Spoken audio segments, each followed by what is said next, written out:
Inequalities and interval notation.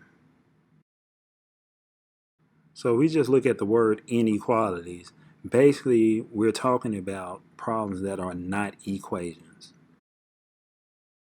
There are four basic inequalities.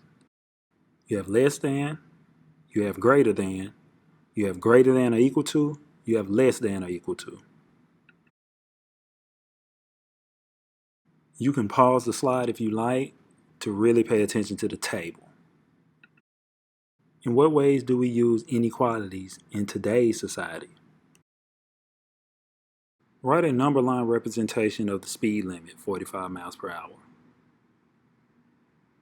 Write an inequality representation of the speed limit of 45 miles an hour.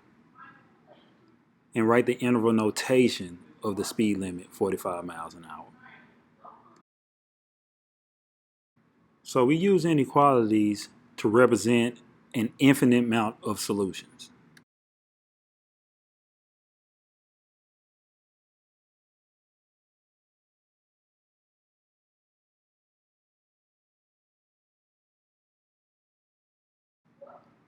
So the number line, inequality, and interval notation are the three ways to represent inequalities.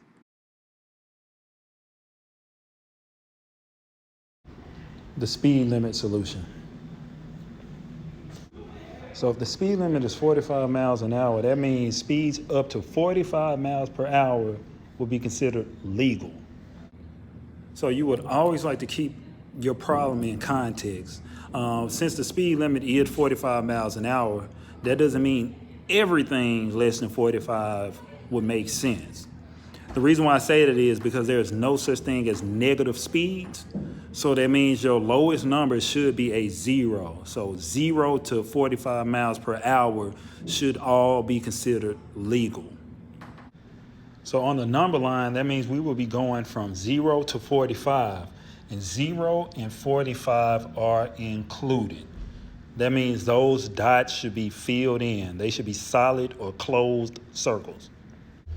So the inequality would say 0 is less than or equal to x, or less than or equal to 45.